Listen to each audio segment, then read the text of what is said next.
Os caros católicos, quando nós temos um objetivo, é muito necessário que nós tenhamos também um plano para atingir esse objetivo. Nós, como católicos, devemos então querer viver como católicos e devemos buscar esse objetivo que é a visão beatífica, ver Deus face a face no céu, a felicidade eterna. Nós devemos então traçar um plano da nossa vida católica. Lembrando, quando dizemos nossa vida católica, não só alguns momentos, alguns instantes da nossa vida que paramos para rezar, para pensar em Deus. A nossa vida católica é a nossa vida. A cada instante, ou estamos sendo fiéis a Deus, sendo fiéis à nossa fé católica ou não, ou ao contrário, estamos nos afastando de Deus, ofendendo a Deus pelo pecado. A nossa vida católica toca, então, cada instante da nossa vida, cada aspecto de nossa vida. E para traçar esse plano da nossa vida católica, é possível estabelecer, por assim dizer, 10 leis nesse plano. 10 leis que têm tudo o que é essencial e 10 leis que não têm nada de supérfluo. Se procurarmos observar esse plano de vida na nossa fragilidade, mas apoiados na graça de Deus, iremos fazer o progresso, e um progresso profundo na nossa vida católica, na posse de Deus, na amizade com Deus e no agrado a Deus. Claro, nós vamos mencionar cada uma dessas 10 leis, desses 10 aspectos rapidamente. Cada um deles valeria a pena um sermão em separado. E é impossível reter os 10 de uma vez. Vale a pena, então, talvez depois ouvir novamente com calma, sem deixar passar também a graça desse momento. A primeira lei, o primeiro aspecto, caros católicos, é o desejo do fim último. O desejo de realmente chegar ao céu, de ver Deus face a face. E o desejo de se santificar aqui na terra. E a intenção de buscá-la, de buscar esse fim. Ou seja, realmente mover-se para isso. A segunda lei, tendo em vista esse fim, é procurar praticar as virtudes teologais, a fé, a esperança e a caridade, mas sobretudo a caridade. A terceira lei é a prática das virtudes morais, da prudência, da justiça, da temperança, da fortaleza, com todas as suas derivadas. E de modo específico, a prática da virtude da castidade. A quarta lei, ou quarto aspecto, é a perseguição do pecado, a luta contra o pecado até as suas causas, indo às causas do pecado.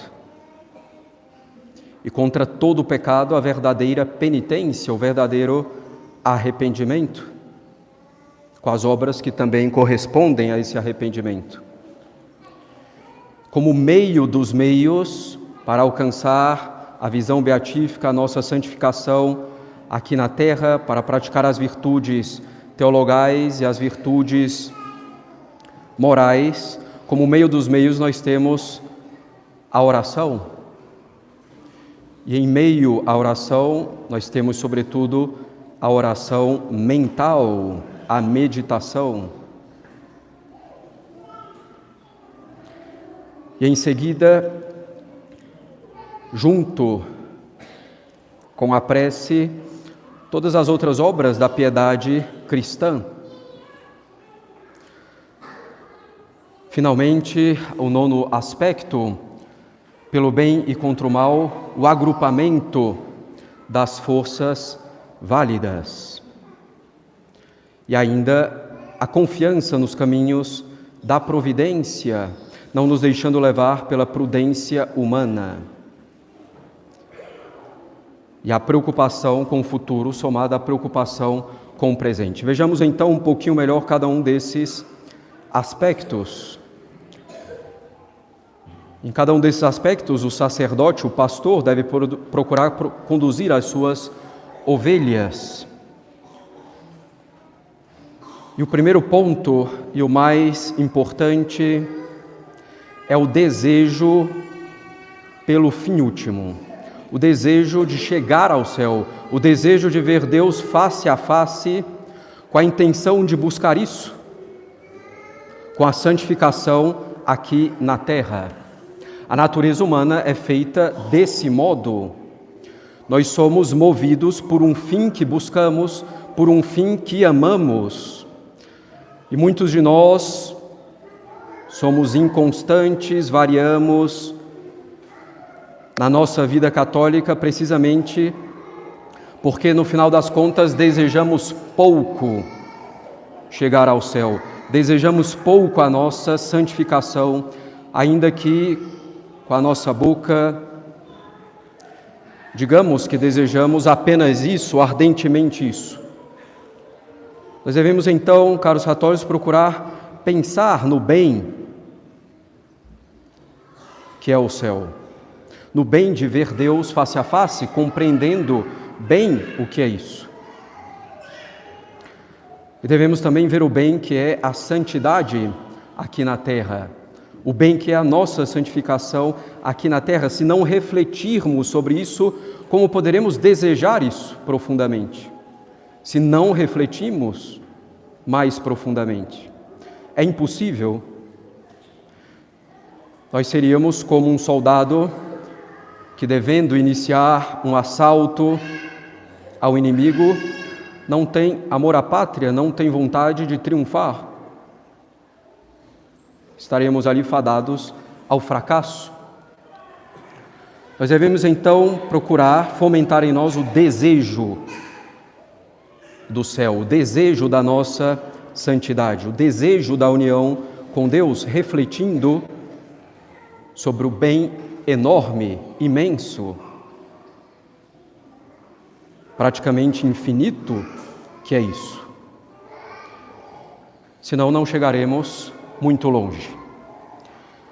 E a partir dessa primeira lei, que é desejar e ter a intenção de buscar, nós devemos nos exercer nas virtudes teologais, a fé, a esperança e a caridade.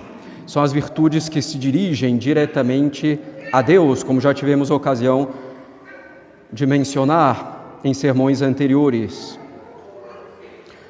Então, são as virtudes que nos dirigem diretamente ao nosso fim último, a Deus. A fé, a esperança e, sobretudo, a caridade, que nos faz amar a Deus, que nos une a Ele e nos faz buscar essa união mais profundamente.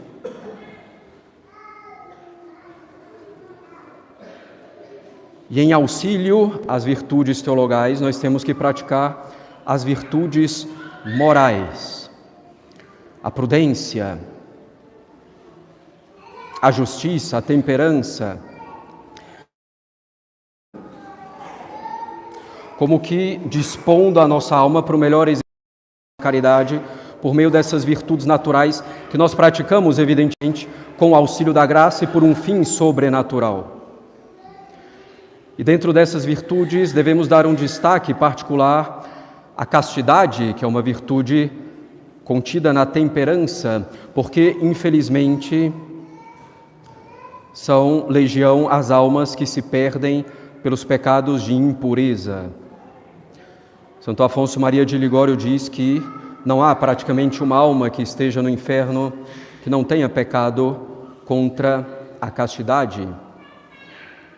Não que tenha sido o pecado principal da condenação, mas porque a alma em pecado mortal termina também sendo levada aos pecados de impureza.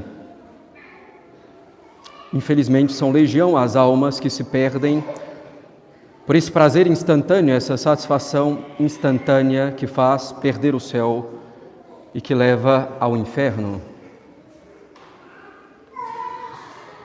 Em seguida, a essa busca pela prática das virtudes morais com auxílio da graça e para agradar a Deus e para nos unirmos a Ele, nós devemos perseguir o pecado até as suas causas. Não basta simplesmente procurar parar de pecar. Se não procurarmos ir entender melhor a causa dos nossos pecados, claro, tanto quanto a nossa fragilidade consegue compreender e ver essa causa. Se não conseguimos ver com tanta clareza, embora procuremos fazer a nossa parte para isso, Deus nos ajuda e vamos vencendo.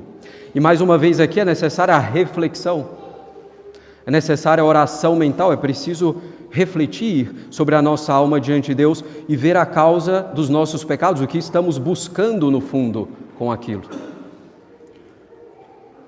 Que bem estamos buscando? Por quê ou de que mal estamos fugindo ao cometer tal e tal pecado?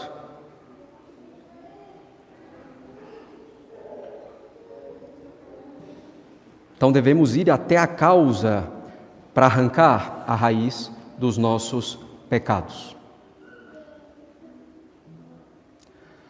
Então a primeira lei, desejar o fim último, ter intenção de alcançá-lo, intenção verdadeira. Segunda lei, buscar praticar as virtudes teologais, em particular a caridade.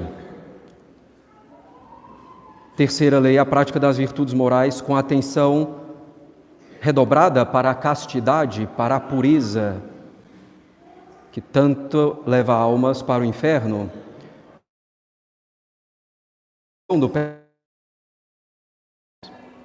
Preciso ir à raiz, ao princípio dos pecados para arrancá-los profundamente. E contra todo pecado, a verdadeira penitência, que são como remédios e reparação para a cicatrização dessas feridas que são os pecados. A penitência que é, em primeiro lugar, esse arrependimento profundo por amor a Deus, procurando ser por amor a Deus mais do que por qualquer outra coisa.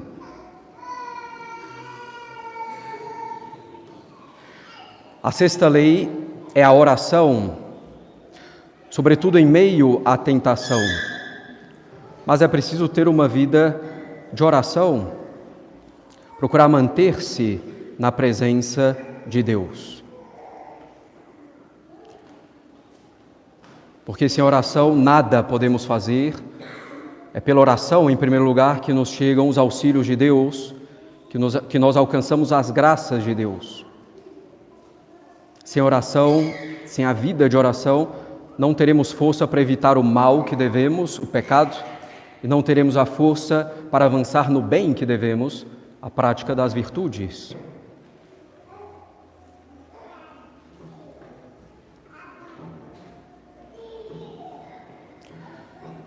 E entre as orações, e é a sétima lei, nós devemos, em particular, fazer esse esforço para ter a oração mental, a meditação, de maneira simples, como mencionamos também há um certo tempo, sem desistir, sem desanimar, ainda que estejamos mais distraídos, com mais dificuldades, mas estamos ali tentando, e Deus reconhece essa tentativa como algo feito, como um sucesso. É preciso, então, procurar fazer essa oração mental. Infelizmente, pouco se insiste na igreja hoje sobre isso, sobre a meditação, como se fosse algo reservado a padres, a religiosos, e ainda assim, e olhe lá, ou então para pessoas muito avançadas na vida espiritual. Mas isso é uma mentira, um erro, e um erro grave. Que para avançar é preciso a oração mental, que não é um privilégio de um ou de outro. é algo normal da vida católica, de maneira muito simples.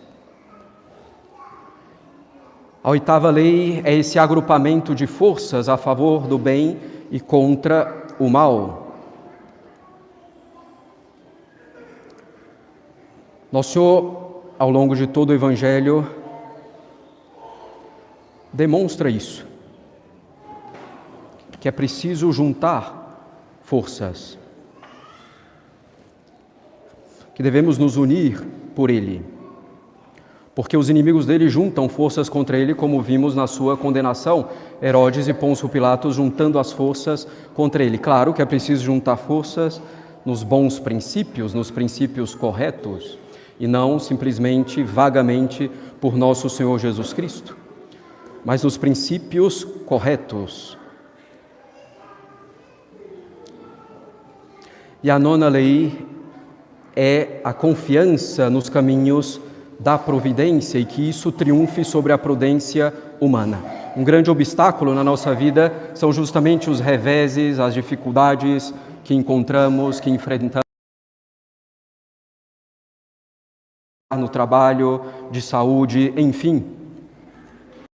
É uma pedra de tropeço, porque ao final das contas não confiamos suficientemente na providência divina. Então uma grande lei é procurar explicitamente ter essa confiança, fazer atos de confiança, ainda que não tenhamos tanto essa confiança, mas esses atos significam desejo de tê-la também.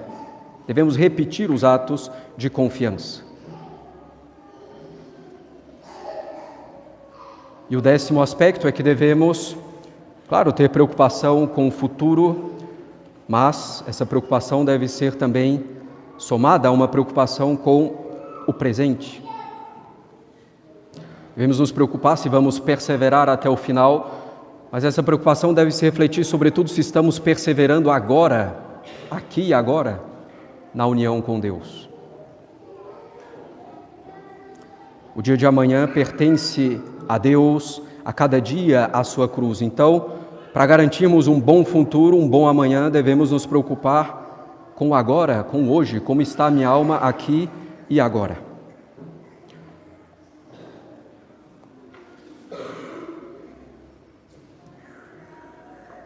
E, meus caros católicos, como não ver que o Sagrado Coração de Jesus,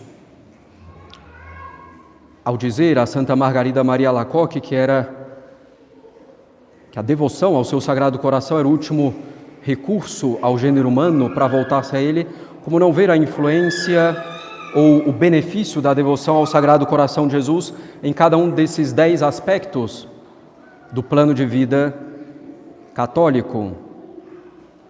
O desejo do fim último, a intenção de buscá-lo. Se vemos então o Sagrado Coração de Jesus com todo o seu amor por nós, como não desejar nos unir a Ele? Com abismo de amor por nós, com abismo de toda perfeição e de virtude. E a partir disso então, como não ter fé nesse coração? Como não esperar nesse coração e como não amá-lo, a caridade, as virtudes teologais e a caridade em particular. E a partir disso, a prática de todas as virtudes, em particular a castidade, como se misturar com coisas tão baixas, tão asquerosas, vendo o coração tão puro de nosso Senhor Jesus Cristo. Ferido por causa dos nossos pecados, e ainda mais por pecados tão baixos.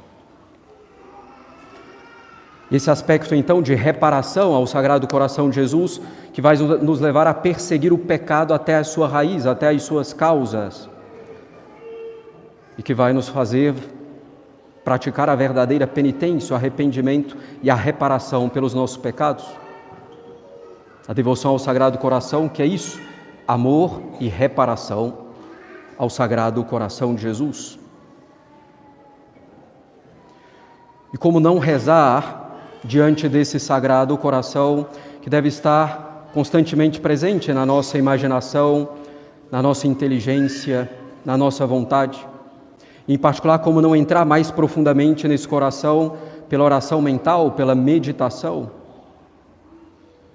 juntando as forças com todos que também aí se encontram nesse sagrado coração de Jesus, pelo bem e contra o mal.